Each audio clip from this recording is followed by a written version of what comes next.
دور و نزدیک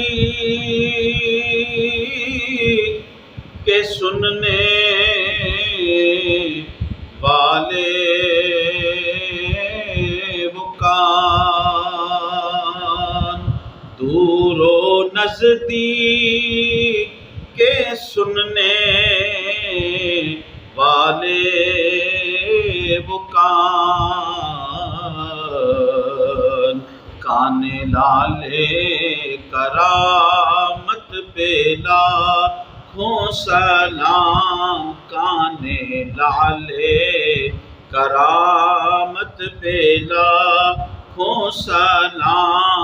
اعوذ باللہ من الشیطان الرجیم، بسم اللہ الرحمن الرحیم۔ اعلیٰ حضرت عظیم البرکت رحمۃ اللہ علیہ کے اللہ اور اس کے رسول کی بارگاہ کا مقبول کلام سلام رضا، اس کی تشریح اور توضیح کے ساتھ آپ کی خدمت میں حاضر ہوں۔ کان لال، جواہرات کی کان۔ اس شعر کے اندر اعلیٰ حضرت عظیم البرکت شاہ احمد رضا خان بریلوی رحمۃ اللہ علیہ نے میرے اور آپ کے کریم آقا لجپال صلی اللہ تعالیٰ علیہ وآلہ وسلم کے گوش مبارک، کان مبارک، اس کا ظاہری حسن و جمال اور اس کی سماعت کی جو قوت ہے، اس کے اوپر یہ شعر اعلیٰ حضرت رحمۃ اللہ علیہ نے اپنے دلکش الفاظ کے اندر لکھا ہے۔ سرور دو عالم نور مجسم شفیع اعظم صلی اللہ تعالیٰ علیہ وآلہ وسلم کے گوش مبارک دونوں کامل اور تام تھے، اپنے حسن موزونیت میں یکتا تھے۔ قوت بصر کی طرح آپ صلی اللہ تعالیٰ علیہ وآلہ وسلم کی قوت سماعت بھی بے مثل و بے مثال اللہ پاک نے آپ کو عطا کی تھی۔ آپ قریب و بعید سے یکساں سنتے تھے۔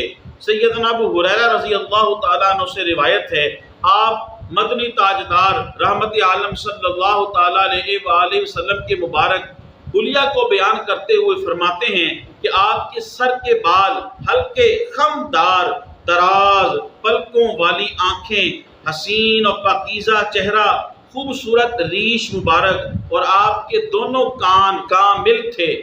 سیدنا علی شیر خدا رضی اللہ تعالیٰ عنہ فرماتے ہیں کہ مجھے یمن میں رحمت عالم صلی اللہ تعالیٰ علیہ وآلہ وسلم نے قاضی بنا کر بھیجا، تو میں نے وہاں جا کر لوگوں کو خطبہ دیا، تو مجلس میں علماء یہود میں سے ایک عالم بھی تھا، اس کے ہاتھ میں ایک کتاب تھی۔ اس یہودی عالم نے مجھے کہا کہ آپ نبی رحمت صلی اللہ تعالیٰ علیہ وآلہ وسلم کا حلیہ مبارک بیان فرمائیے۔ حضرت علی المرتضیٰ رضی اللہ عنہ فرماتے جو مجھے مستحضر تھا وہ میں نے بیان کیا۔ حضرت علی رضی اللہ عنہ فرماتے ہیں وہ یہودی عالم دین وہ کہتا ہے کہ میں بھی حضور کا حلیہ مبارک بیان کرنا چاہتا ہوں، مجھے اجازت دیجیے۔ حضرت علی رضی اللہ تعالیٰ عنہ نے اس کو اجازت دی تو وہ یوں بیان کرتا ہے کہ ان کی آنکھوں کے سفید حصے میں سرخ ڈورے ہیں، ریش مبارک نہایت حسین، دہان مبارک خوبصورت، اور دونوں کان مبارک، گوش مبارک تام ہیں۔ ام المومنین حضرت عائشہ صدیقہ رضی اللہ تعالیٰ عنہا فرماتی ہیں آپ کی مبارک زلفوں کے درمیان دونوں سفید کان یوں محسوس ہوتے کہ جیسے تاریکی میں دو چمکدار ستارے طلوع ہیں۔ حضرت عباس رضی اللہ تعالیٰ عنہ حضور رحمت عالم صلی اللہ تعالیٰ علیہ وسلم کی بارگاہ میں حاضر ہیں اور حضور کے چہرے پر انوار کو تکتے چلے جا رہے ہیں۔ وہ بھی کیا سما ہوگا اور وہ بھی کیسا سما ہوگا۔ پروردگار عالم حضور ربی رحمت صلی اللہ تعالیٰ علیہ وآلہ وسلم کی ہم گناہ گاروں کو خواب میں بار بار زیارت نصیب فرما، آپ کے روضے پر انوار کی بار بار حاضری نصیب فرما۔ تو حضرت عباس رضی اللہ تعالیٰ عنہ چہرے پر انوار کو تکتے چلے جا رہے ہیں۔ حضور رحمت عالم صلی اللہ تعالیٰ علیہ وآلہ وسلم نے فرمایا اے چچا جان کیا معاملہ ہے؟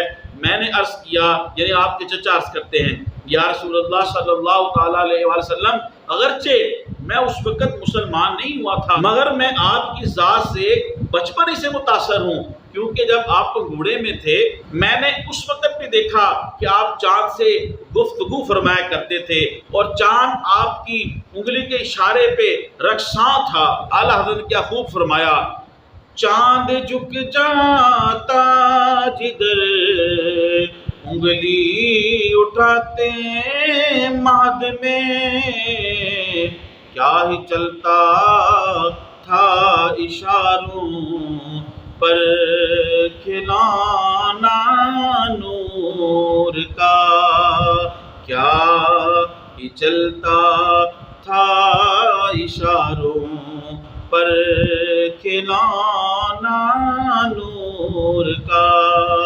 سبحان اللہ، اللہ اکبر کبیرہ۔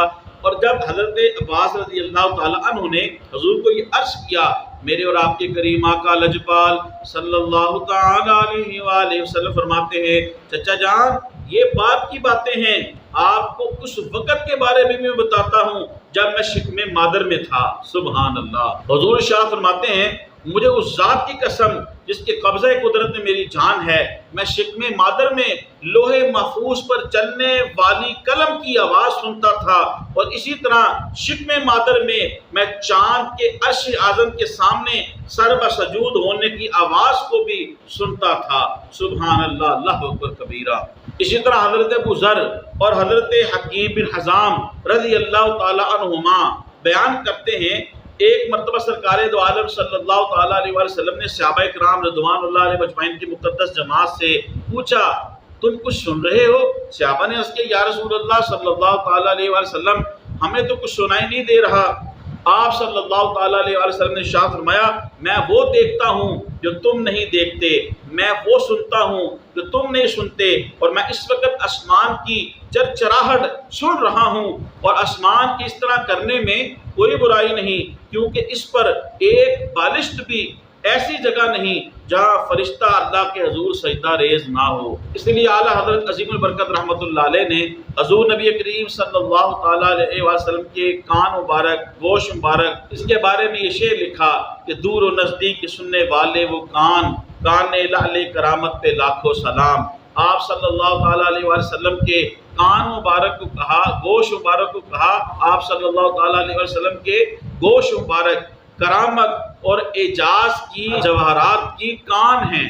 اور خواتین و حضرات، تبلیغ دین کی نیت سے میرے اس ویڈیو کو زیادہ سے زیادہ شیئر کریں، میرے یوٹیوب اسلامی چینل کو سبسکرائب فرمائیں، یوٹیوب پہ کمنٹس کریں، لائک کریں، بیل آئیکن کو ضرور پریس کریں تاکہ ہر آنے والی ویڈیو آپ کو مل سکے۔ اللہ پاک آپ کو جزائے خیر دے۔ السلام علیکم ورحمۃ اللہ وبرکاتہ۔